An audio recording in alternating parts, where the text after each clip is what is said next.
আজকে আমরা শিখব ফুল লতাপাতার নকশা। ফুল লতাপাতার নকশাটা কিভাবে আঁকতে হয় সেটি আমরা আজকে খুব সুন্দর করে দেখব এবং শিখব। প্রথমেই আমরা 6x6 চারোদিকে থ্রিতে থ্রিতে থ্রিতে ডট দিয়ে আমরা একটা বক্স এঁকে নিব। তার মধ্যে আরও একটি কর্নার বাই কর্নার বক্স এঁকে নিব।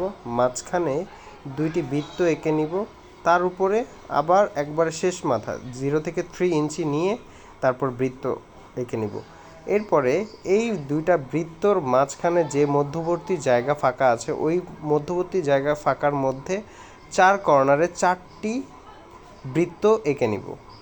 তারপরে মাঝখানের যে বৃত্তটায় সেই বৃত্তটার মধ্যে ফুল এঁকে নিব।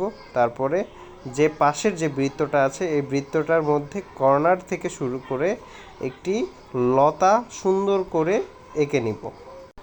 এই কর্নারের যে লতাটা সেটি চারোদিকে সেম একইভাবে আমরা একইভাবে এঁকে ফেলবো। এরপরে মাঝখানে যে ফাঁকা অংশটার মধ্যে তারপরে ছোট একটি সার্কেলের মতো করে দিয়ে লতাটা এঁকে ফেলবো। এরপরে কালো আমাদের করতে হবে, কোথায় কোথায় কালো করলে ভালো হবে। এই যে আমাদের হয়ে গেল ফুল লতাপাতার নকশা। সবাই আমাদের এই ভিডিওটি ভালো লাগলে অবশ্যই কমেন্টে জানিয়ে দিবেন।